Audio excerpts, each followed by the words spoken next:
देखिए आप पढ़ रहे हैं यूरोप कॉन्टिनेंट। यूरोप कॉन्टिनेंट में अभी हमने बात किया बाल्टिक देश।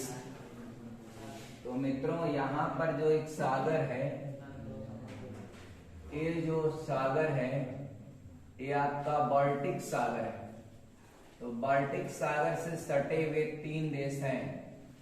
एस्टोनिया, एस्टोनिया की कैपिटल आपका ताल्लिन है। एस्टोनिया की कैपिटल ताल्लिन है। और लात्विया की जो कैपिटल है वह रीगा है। और लिथुआनिया की कैपिटल आपका विल्नियस। विल्नियस कौन सा है? विल्नियस। ये तीनों कंटेंट आप याद रखिएगा। ये 3 देश आपका बाल्टिक सागर के तट पर स्थित हैं, इसलिए इनको आपका बाल्टिक देश के नाम से ग्रुप बना लीजिएगा। उसमें 3 देश हैं बाल्टिक देश। ये आपका मित्रों एक बार यूपीएससी के क्वेश्चन में पूछा गया था, निम्न में से कौन सा एक बाल्टिक देश नहीं? उसमें पोलैंड भी दिया था एक ऑप्शन, एस्टोनिया, लात्विया, लिथुआनिया और पोलैंड। तो पोलैंड आपका बाल्टिक देश में नहीं आता है। तो आप याद रखिएगा कौन कौन 3 देश आते हैं बाल्टिक देश में? Estonia, Latvia, Lithuania. ये तीनों देश आपका बाल्टिक सागर के तट पर हैं। हालांकि ये जो है यूएसएसआर ये आपका 1991 में टूटा। आपका 15 देशों में 15 देशों में टूटा। उसमें से 3 देश हैं एस्टोनिया, लात्विया और लिथुआनिया। यूएसएसआर को फूड फॉर्म के रूप में आप कहेंगे union of Soviet socialist Republic. इसको क्या बोलेंगे? Union of Soviet socialist Republic, USSR, union of Soviet socialist Republic. इसका पूरा नाम होगा।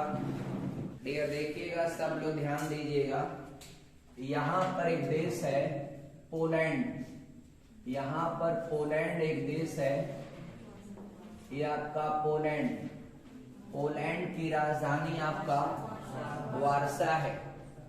अब डियर ये जो जर्मनी है उसके बगल में एक देश, ये आपका कौन सा देश है? जर्मनी है। ये आपका जर्मनी, ये आपका जो ग्रीन कलर का है ये पोलैंड। तो जर्मनी जो है ना डियर आपका ब्रिटेन को हरा दिया, ये फ्रांस को हरा दिया और अमेरिका को भी क्या आपका मतलब ब्रिटेन और फ्रांस, ये जो पास के सभी देशों को इसने हरा दिया। और हराने के बाद फिर ये सोचा कि हम किसी तरह से रूस को भी हरा दें और पूरी दुनिया पर आपका शासन करें। यह हिटलर के जमाने की कहानी हम बता रहे हैं आपको। तो हिटलर ने क्या किया? उस समय तानाशाह शासक था जर्मनी का। अब उसने क्या किया कि पोलैंड पर आपका हमला कर दिया। और यह चूंकि रूस को जीतना चाहता था, लेकिन रूस आपका क्षेत्रफल में बहुत बड़ा देश था। तो डियर इसने क्या किया कि इसने पहले रूस को एक प्रस्ताव भेजा कि हम आपका पोलैंड पर हमला करने जा रहे हैं और पोलैंड को जीत करके हम ये देश जो पोलैंड है ये मैं आपको दे दूंगा और आप इसके बदले में पोलैंड को, ये आपका जर्मनी ने कहा कि हम रूस को दे देंगे और रूस से आपका इसके बदले में ये आपका 10 सालों के लिए अनाज ले लिया, 10 इयर्स के लिए। क्योंकि ये इतनी लड़ाई लड़ा था ब्रिटेन से, फ्रांस से, कि इसका सब अनाज क्या हो गया था? खत्म हो गया था। खाने पीने के लिए थोड़ा दिक्कत था इसको। तो इसने जब 10 साल के लिए अनाज पा गया और अपने वादे के मुताबिक ये पोलैंड को सौंप दिया, किसको? रूस को। और रूस को सौंप करके बोला कि रूस जो है, रूस को बोला कि अब एक काम करिए कि अब हम यहाँ से अपनी सेना हटा रहे हैं और आप अपनी सेना यहाँ पर लगा दीजिए, तो ताकि आपका किसी तरह का बवाल ना हो। तो रूस की जो सारी सेना आपका चल करके आई और आपका पोलैंड पर, क्योंकि आपको पता है तब ये बाल्टिक देश और ये सब आपका कोई भी जो है यूक्रेन और जितने भी ये देश हैं ये सब आपका रसिया के हिस्सा थे, और पोलैंड को इसने दे ही दिया रसिया को। तो रसिया ने क्या किया, अपनी पूरी सेना आपका पोलैंड में लगा दिया, लगभग ज्यादा सेना। तो ये जर्मनी की एक नीति थी कि हिटलर की एक पॉलिसी थी कि इन सैनिकों को दूर दूर अगर रहेंगे तो हमको इनको मारने में या इन पर जीत हासिल करने में काफी कठिनाई होगी। इसने सोचा कि सभी सेना को इकट्ठे यहाँ पर पोलैंड में उतार दें तो हम एक ही बार हमला करें और थोक के भाव मार दें। तो इसने वैसा ही किया। जो इसने सेना को यहाँ आपका तैनात किया तब तक इस पर इसने हमला कर दिया और इसकी लगभग आधी सेना को मार दिया और बची खुशी सेना जो थी वो भाग गई। इस हिस्से में जो है ये आपका जर्मनी की पूरी फौज आपका उतर आई और यहाँ पर है यूराल पर्वत। यहाँ पर तो यूराल पर्वत आप जानते ही हैं। मित्रों, ये जो रूस वालों के पास, जर्मनी वाले तो भूगोल का उतना अच्छी जानकारी उनको थी नहीं, क्योंकि यहाँ पर आपका इस हिस्से में कोई पर्वत नहीं है। जैसे हमारे यहाँ हिमालय पर्वत आपका उत्तर की ओर है, तो वह साइबेरिया से आने वाली ठंडी हवाओं को क्या कर देता है, रोक देता है। अब ये रसिया वाले पता चल गया इनको, तो ये इस बात का आभास था कि ये ठंड को झेल नहीं पाएगी जर्मनी की सेना, क्योंकि रसिया वाला जो कोई बच्चा भी होता है तो वह पूरे ठंड को अफोर्ड करने की उसकी क्षमता रखता है। रूस के लोग, जो लोग जिस क्लाइमेट या जिस वातावरण में रहते हैं उसके अनुकूल होते हैं। जैसे राजस्थान के लोग आपका गर्मी को झेलने में आपका आराम से झेल लेते हैं, उनको कोई विशेष प्रॉब्लम नहीं होता क्योंकि वह उसके क्या हो जाते हैं, अनुकूल। तो यहाँ पर भी वही हुआ। रूस के लोग आपका उस ठंड के माहौल में, जैसे कश्मीर का कोई है तो वह ठंड को झेलने के लिए अनुकूल होगा। जो कोई आपका राजस्थान का होगा वह गर्मी को अफोर्ड कर लेगा। लेकिन अगर यहाँ का कोई व्यक्ति अगर आपका जम्मू कश्मीर चला जाए तो वहाँ की ठंडी को वह झेल नहीं पाता है। तो यहाँ जो जर्मनी की सेना जब यहाँ गई तो रसिया वाले थोड़ा दूर हट गए। उनको पता था कि जब यहाँ से शीतकाल का सर्द हवाएं चलेगा तो यहाँ के फौज जो है आपका, अब यहाँ पर कोई पर्वत तो है नहीं इस हिस्से में, बस यहाँ से ठंडी हवाएं चली। यहाँ की फौज ठंड में आपका अपने आप को सरवाइव नहीं कर पाई और आधी फौज इसकी मरने लगी। और जो यहाँ पर टैंक थे, इसकी गाड़ियां थी, उसके पेट्रोल और डीजल जो है टैंक आपका उसमें जम गए। बस आपका रूस इस पर हमला कर दिया। इधर से ब्रिटेन, इधर से फ्रांस, इधर से अमेरिका, और पूरे जर्मनी को आपका डियर घुस करके मारे।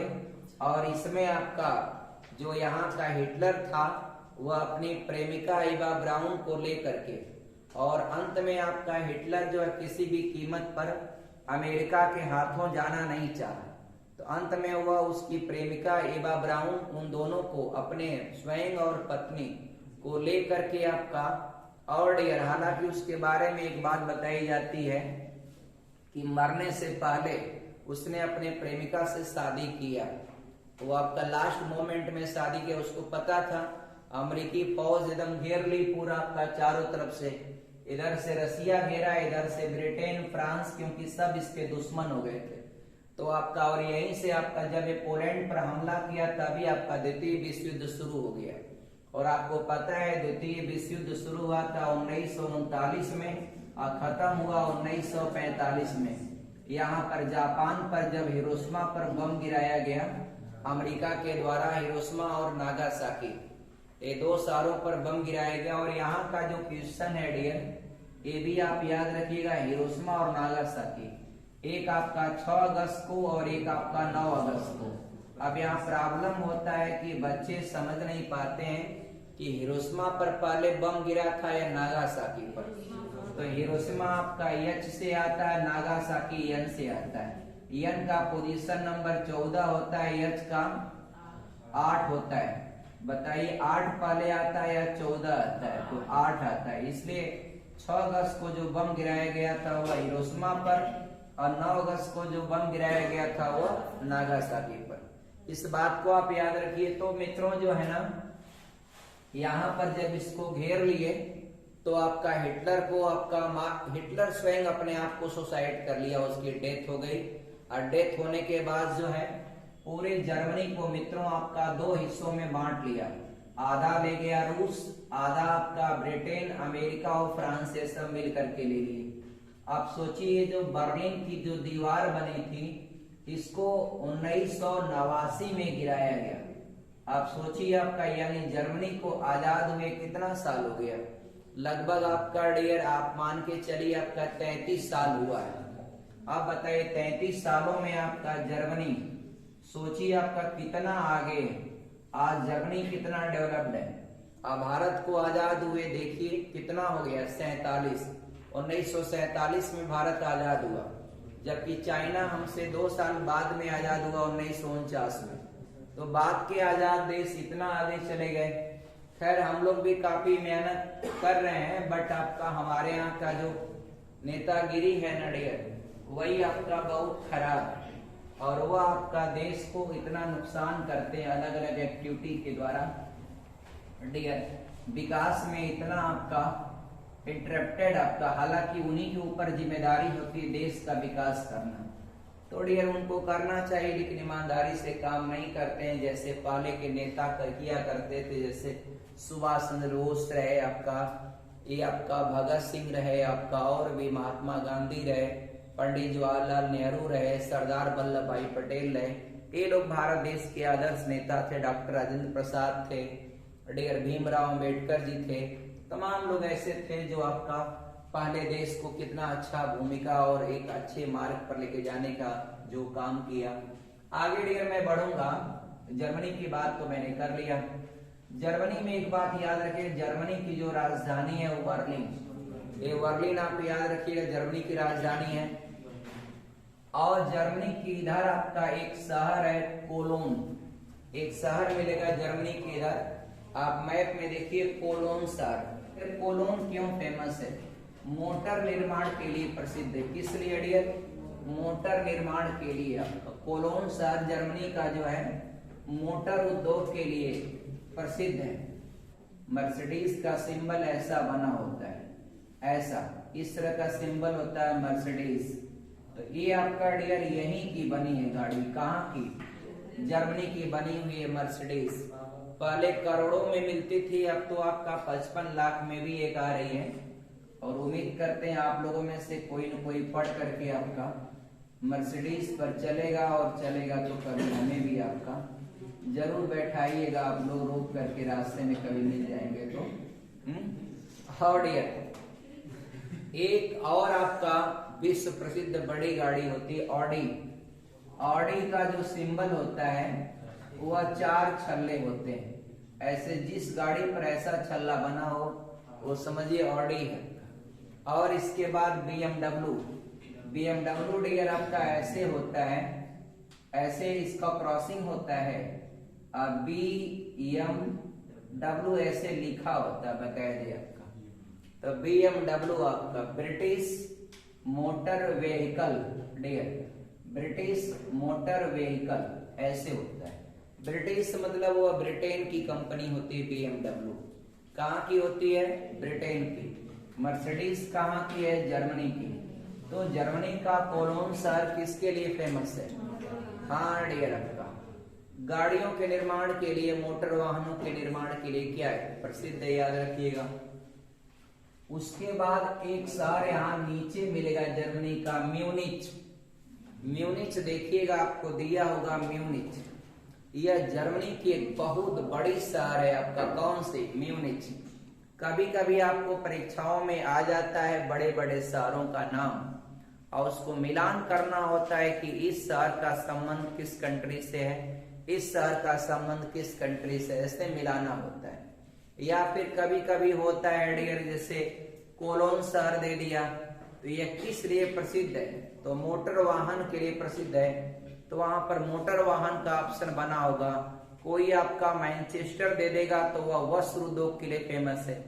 ऐसे आपका कूट मिलान मिलान करके आप प्रश्नों का उत्तर देते हैं। तो जर्मनी की दो शहरें आप जरूर याद रखिएगा, एक कोलोन और एक आपका म्यूनिच। एक आपका जर्मनी की जो राजधानी है बर्लिन, उस कैपिटल को याद रखिएगा। बर्लिन जो है ना डियर, वह पोलैंड के बिल्कुल पास है। किसके पास है? पोलैंड के बिल्कुल पास है। आगे बढ़ेंगे डियर, आप देखिएगा इसी के ऊपर एक छोटा सा जो है एक पीला कलर का यहाँ बना हुआ है, इसको कालिनग्राड कहते हैं, कालिनग्राड। और कालिनग्राड जो है ना ये आपका रूस का है। तो जब एस्टोनिया, लात्विया, लिथुआनिया जब आपका टूट गए 1991 में, तो कालिनग्राड भी कहा कि हम भी टूटना चाहते हैं ऐसे ही। तो रूस ने क्या किया, यहाँ पर परमाणु बम रख दिया। यहाँ परमाणु बम अपना रखता था, वहां चोरी करता था और रिमोट अपना रख दिया इधर। अब कहा बोलो, जब बोलोगे तो दबा देंगे। बस हमारे डर के माले कहा कि नहीं आपका, हम आपका रूस में ही रहेंगे। तब से आपका एक कालिनग्राड जो आपका है पोलैंड के ऊपर और लात्विया, लिथुआनिया और एस्टोनिया के बगल में या नीचे कॉर्नर पर एक पीला कलर में लिखा होगा बकायदे रूस, वही आपका क्या है, कालिनग्राड है। और मित्रों, रूस के टूटने का 1991 में जो यूएसएसआर टूटा, वह ये रूस जो इतना गरीब हो गया था, गरीबी के कारण सबको जो हर चीज की व्यवस्था न कर पाने की दशा में ये बहुत सारे देश आपका 1991 में टूटा। लेकिन उसके बाद आपका रसिया ने काफी डेवलप किया और आपका आज बहुत आगे है। आगे डियर हम बढ़ेंगे, अगला जो है डियर आपका डेनमार्क के बारे में बताया जाता है। डेनमार्क आप देखिएगा मित्रों, डेनमार्क ये आपका यहाँ जर्मनी के ऊपर मिलेगा आपको एक छोटा सा देश डेनमार्क। डेनमार्क की जो राजधानी है वह कोपेनहेगन। क्या है डियर? कोपेनहेगन। ये आपका इसकी राजधानी क्या है? डेनमार्क की कोपेनहेगन। इसका एक बड़ा विशेष प्रश्न ये है डियर कि दुनिया का इतना छोटा देश है ये आपका डेनमार्क, लेकिन दुनिया का जो सबसे बड़ा आइलैंड यानी द्वीप है, समूह है, ये द्वीप है दुनिया का सबसे बड़ा आइलैंड ग्रीनलैंड। इस पर आपका डेनमार्क का कब्जा है। किसका है? डेनमार्क का है। और रीजन क्या होता है, ये सबसे बड़ा आपका विश्व का सबसे बड़ा द्वीप यानी आइलैंड कौन सा है? तो ग्रीनलैंड है। और ग्रीनलैंड पर किस देश का अधिकार है या किस देश का कब्जा है? तो डेनमार्क का है। और डेनमार्क की राजधानी कोपेनहेगन है। तो पहली बात कि ये बड़ा जरूर है, लेकिन 90% ये जो है बर्फ से ढका हुआ है, पूरी तरह से बर्फ से ढका हुआ है। यहाँ पर आबादी बहुत कम रहती है, बहुत कम लोग निवास करते हैं। 90% है कवर्ड बाय आपका आइस। और ग्रीनलैंड को लेकर के एक दो प्रश्न आपको बार बार पूछे जाते हैं, आप जानिएगा। पहली बात कि ये डेनमार्क का इस पर कब्जा है। तो डेनमार्क का कब्जा होने के नाते चूंकि डेनमार्क आपका यूरोप महाद्वीप का देश है, इसलिए आपका डेनमार्क ये ग्रीनलैंड को अगर राजनीतिक रूप से देखा जाए तो ये यूरोप महाद्वीप का है, लेकिन अगर भौगोलिक रूप से देखा जाए तो ये भौगोलिक रूप से उत्तरी अमेरिका महाद्वीप में आता है। तो भौगोलिक रूप से ग्रीनलैंड आपका उत्तरी अमेरिका महाद्वीप में आता है, जबकि राजनीतिक रूप से हिस्सा किसका है? यूरोप का है। यूरोप का ये क्यों है? क्योंकि इस पर डेनमार्क का अधिकार है। और डेनमार्क आपका जो मेन रूप से उसकी राजधानी कोपेनहेगन है वो आपका यूरोप में है। जो राजधानी यहाँ पर थोड़ी है, राजधानी तो इस वाले हिस्से में है जहां पर छोटा सा दिख रहा है। तो इसलिए आपका इसको जो है ना डियर, वह राजनीतिक रूप से हम मानते हैं किसका? डियर डेनमार्क का। और यूरोप महाद्वीप का एक स्थल है, यह यूरोप महाद्वीप में आता है राजनीतिक रूप से, लेकिन जियोग्राफिकली ये आपका हिस्सा है किसका? उत्तरी अमेरिका महाद्वीप का। यहाँ तक किसी को कोई दिक्कत हो तो बताइए। एक बात और याद रखिएगा, डेनमार्क जो है दुनिया में आपका बहुत ईमानदार कंट्री है। यहाँ पर ऑनेस्टी बहुत ज्यादा है, यहाँ पर लोग बहुत सच्चे हैं, यहाँ पर करप्शन बहुत कम है। इसलिए आपका डेनमार्क बहुत आगे है डियर आपका। और एक चीज और है कि यहाँ का जो है ना डियर, यहाँ एक गाय पाई जाती है होल्स्टीन आपका, ये गाय है डियर होल्स्टीन आपका। ये मित्रों आपका 100 लीटर दूध देती है। आप सोचिए, एक होल्स्टीन आपका 100 लीटर दूध देती है। और डियर एक आपका, और हमारे यहाँ का गाय है डियर, हमारे यहाँ का गाय देसी बोलते हैं, वो 1.5 लीटर दूध देती है। और 1.5 लीटर दूध देती है तो 2 लीटर जो मांगती है अपने बछड़े को पिलाने के लिए डियर। और उसके बाद भी इतना नखड़ा करती है डियर, उसको एक आदमी उसको छनहा पघार लगेगा, पीछे रस्सी से बांधेगा, एक आदमी आगे भूसी छिटकेगा, फिर 2 आदमी लगड़ा लेके खड़े रहेंगे डियर आपका। कितना नौटंकी करती है ऐसी गायें आपका डियर। और यूरोप महाद्वीप का डियर, यहाँ पर एक आपका मुर्गी पाई जाती है लेग हॉर्न। यहाँ की एक मुर्गी है लेग हॉर्न, पता है डियर, यह 365 दिन पूरा साल होता है, और 365 दिन आपका अंडा देती, समझिए आप। अगर मान लीजिए बहुत कम इसका अगर एवरेज लिया जाए तो कम से कम 340 दिन तो अंडा दे ही देती है। हमारे यहाँ की मुर्गी 15 दिन आपका अंडा देती है, फिर उल्टा अंडा मांगती है सेने के लिए, उठा उठा के उसको फेंकेंगे, हटाएंगे, फिर आएगी भाग करके और लड़ेगी, कहेगी हमारा अंडा दो आपका, हम अंडा को क्या करेंगे, सेएंगे। और यहाँ पर देखिए आपका मतलब 340 दिन आपका, अरे 15 दिन आपका मान लीजिए नहीं समझ में आ रहा है, कभी कभी मुर्गा से उसका ब्रेकअप हो जाता है, उसमें आपका कभी कभी मुर्गी बीमार रही होगी तो अंडा नहीं दे पाई होगी, बात समझिएगा देर, इसलिए आपका कुछ कम हो जाता है। कई बच्चे सोच रहे हैं कि क्यों आपका 315 दिन का है चला गया गया। हाँ वही 20-25 दिन आपका ऐसा हो जाता है डियर। मतलब डियर यूरोप की हर चीज बहुत बढ़िया होती है, और हमारे यहाँ का मुर्गी, मुर्गा, गाय, बकरी, भैंस, सब जानवर आपका डियर सब मतलब समझिए यहाँ का सब नखड़ा ही करता है, नखड़ा ज्यादा रहता है। एक बहुत इंपॉर्टेंट चीज है, आप समझिएगा, यहाँ पर आपका उत्तर सागर है, ये आपका बाल्टिक सागर है। अब बाल्टिक सागर और उत्तर सागर को जोड़ने वाला एक नहर है जिसको आप कहते हैं कील नहर। मित्रों कौन सी नहर? कील नहर। ये पूरे विश्व में, अगर पूरे विश्व में सबसे व्यस्त प्राकृतिक नहर अगर पूछेगा तो आप कील नहर को बताइएगा।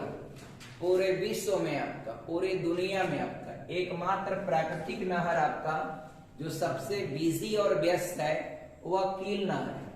और दूसरी चीज और अगर पूछेगा, ये जो कील नहर है वह किसको किसको जोड़ता है, तो आपका उत्तर सागर को बाल्टिक सागर से जोड़ता है। ये जो डेनमार्क के इस साइड जो सागर है वह उत्तर सागर है, और इधर क्या है, बाल्टिक सागर है। तो आपको प्रश्न अगर कभी पूछता है कि कील नहर किन दो सागरों को जोड़ने का काम करती है, तो उत्तर सागर और बाल्टिक सागर को जोड़ती। किसको जोड़ती है? उत्तर सागर को बाल्टिक सागर से जोड़ती, इसको याद रखिएगा।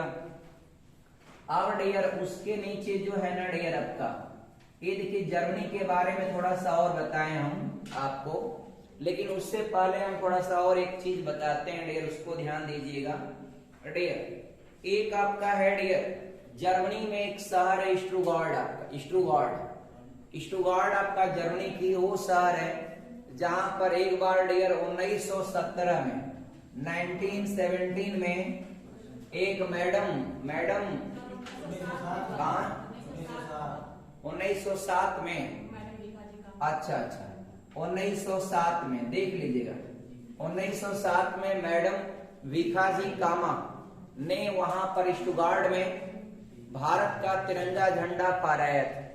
तो अगर प्रश्न आएगा कभी भी कि दुनिया में पहली बार कब और सबसे पहले किसने तिरंगा झंडा को फहराने का काम किया था, तो मैडम भिखाजी कामा ने, वहां पर एक सम्मेलन चल रहा था और वहां पर ब्रिटेन का झंडा लगा था, मैडम भीखाजी कामा ने क्या किया, ब्रिटेन के झंडा के बगल में ले जाके भारत का तिरंगा झंडा उन्होंने गाड़ दिया। तो पहली बात कि विदेश की धरती पर सबसे पहले तिरंगा झंडा किसने फहराया, तो मैडम भीखाजी कामा ने फहराया था। और 1907 में जर्मनी के स्टुटगार्ट शहर में, और ये इसीलिए उनको भारत के स्वतंत्रता की जननी कहा जाता है, मैडम भीखाजी कामा को। आपका वह पहले डियर भारत की आजादी में उनका बहुत योगदान रहा, और भारत के क्रांतिकारियों को उन्होंने आपका खिलौना जो आता था विदेश से जहाजों में, उस खिलौने में आपका पिस्तौल रख रख करके वह भेजा करते थे।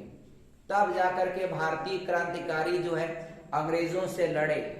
और मित्रों उसके बाद जो है पंडित जवाहरलाल नेहरू, डियर पंडित जवाहरलाल नेहरू ने लाहौर के पास जो है रावी नदी के तट पर 1929, शायद ये डेट यही रहा होगा, 1929 में रावी नदी के तट पर उन्होंने तिरंगा झंडा फहराने का काम किया था, पंडित जवाहरलाल नेहरू।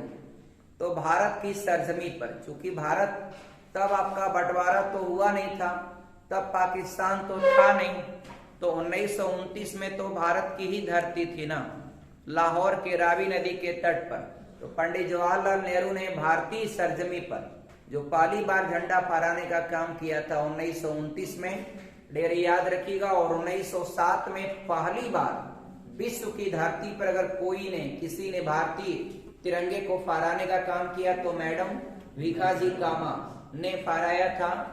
वह आपका 1907 में जर्मनी की स्टुटगार्ट में एक सम्मेलन चल रहा था। अब ब्रिटेन का जहां झंडा लगा था उसी के बगल में उन्होंने झंडा लगाया। इसका बड़ा विरोध हुआ वहां पर, उन्होंने इस विरोध को सामना किया, फेस किया।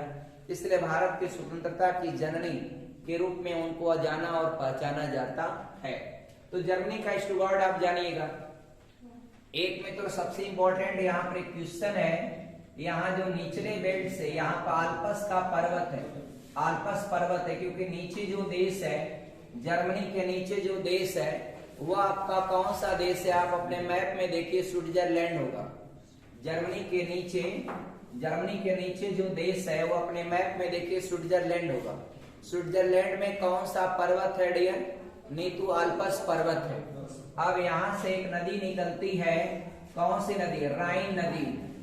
अब आपको पूछेगा राइन नदी कहाँ पर गिरती है, तो डियर आप बताइएगा उत्तर सागर में।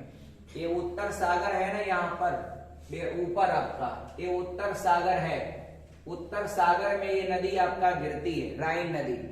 राइन नदी के बारे में मित्रों ये बताया जाता है, जर्मनी का जो निचला हिस्सा है ना, इसको राइनलैंड कहा जाता है। राइनलैंड जो है ना डियर, कोयला का उत्पादन के लिए जर्मनी का निचला हिस्सा बहुत प्रसिद्ध है।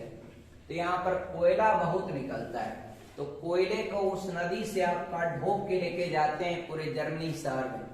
इसलिए राइन नदी जो जर्मनी की है उसको जर्मनी की जीवन रेखा भी कहते हैं। और राइन नदी मित्रों आपका दुनिया की एक स्वच्छ नदियों में गिना जाता है। और राइन नदी में अब अगर सिक्का, कोई क्वाइन अगर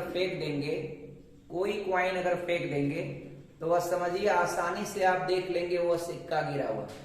और हमारे यहाँ का हाल तो आप देख ही रहे हैं आपका डियर, हमारे यहाँ का हाल, कोई ट्रक गिर जाए तो पता नहीं चलेगा कि वो आपका कहाँ दिखेगा आपका डियर। पानी का हालात जो है यहाँ पर, फिर भी अब सरकार ने काफी कोशिशें किया, तो अब जाकर धीरे धीरे थोड़ा सा गंगा का जल और नदियों का जल थोड़ा सा जरूर आपका स्वच्छ हुआ है। तो ये हम लोग की कोशिश होना चाहिए कि इस तरह से जिससे दुनिया में अन्य देशों की नदियां स्वच्छ हैं। क्योंकि भारत में कोई भी नदी को स्वच्छ रखने के लिए एक पर्यावरण के अनुरूप आपका उनको जागरूक और ये आपका पढ़ाने की जरूरत है, शिक्षा की जरूरत है। जर्मनी में मोस्टली हर कोई एजुकेटेड होता है, फुल्ली एजुकेटेड होता है। वहां पर कोई भी व्यक्ति नदी में कोई भी चीज अनथ्रो आपका फेंकता नहीं। जबकि हमारे यहाँ देखा होगा, अभी आपका दशहरा दीपावली का त्योहार चल रहा था, मैंने देखा यहाँ पर जो है एक बैड एक कस्टम या रिवाज चलता है कि कोई भी चीज जो गांव में लोग होता है ना, कोई पूजा पाठ कराते हैं तो जितना कबाड़ तैयार होगा उसको कहेंगे इधर मत फेंकिया, इसको ले जाके नदी में फेंकिया। दिस इज वेरी बैड, ये बहुत गलत बात है कि कोई भी कबाड़ और जितना भी कोई मूर्ति है ना स्थापित करते हैं, ठीक है, मूर्ति को तालाब में विसर्जित करिए या नदी में विसर्जित करिए, एक अलग का बात है। लेकिन उस मूर्ति के साथ जितना भी प्लास्टिक कचरा जो कुछ भी रहेगा ना, कहेंगे इसको बाहर मत फेंकिएगा, इसको शुद्ध जगह नदी है उसी में फेंक दीजिएगा। तो इस तरह की अवधारणा या concept that is fully wrong for our environment, हमारे पर्यावरण के लिए हानिकारक है। अब वो नदियों में आपका जो कुछ भी स्टैचू या मूर्तियां या जो भी चीजें आप फेंकते हैं वह कहीं कहीं अगर प्लास्टिक है तो रिसाइकिल होता नहीं, इतना नहीं, इतना भी नहीं डियर। गांव के लोग जब कोई मूर्ति गांव से निकलती है तो गांव के लोग अपने अपने घर से जो भी मूर्ति का कबाड़ होता है या मूर्ति की कोई टूटा फूटा चीज होता है या प्लास्टिक होता है या कोई फोटो फ्रेम होता है या जितना कील होता है, कांटी होता है, ये सब चीजें होता है, वो कोई चीज जो आस्था से रिलेट करके कोई चीज है वो डैमेज हो गई, तो डैमेज होगी तो उसको लोग दे देते हैं, इसको भी ले जाइए उस नदी में फेंक दीजिएगा। अब बताइए कोई मछली आपका उसको निगल लिया तो कितना हानिकारक होगा। और मछली के अलावा जो केमिकल होता है वो वाटर में डिजोल्व होता है तो कितना हानिकारक होता है।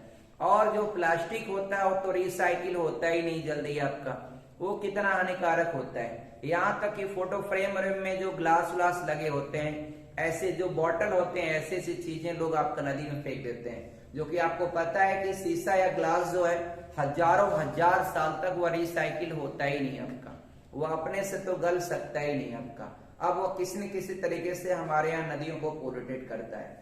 तो इस वीडियो के माध्यम से हम लोग ये कहना चाहते हैं कि कम से कम सभी देशवासी कम से कम इस तरह की जागरूकता हो कि कोई चीज आप पूजा पाठ जो भी कराते हैं तो कोई भी चीज, फ्लावर है, फूल है, थोड़ा लेके गए नदी में, आप फूल चाटे चढ़ा दिया, कोई प्लास्टिक का दोना बना करके, तो वह एक आध दिन में आपका रिसाइकिल हो जाएगा।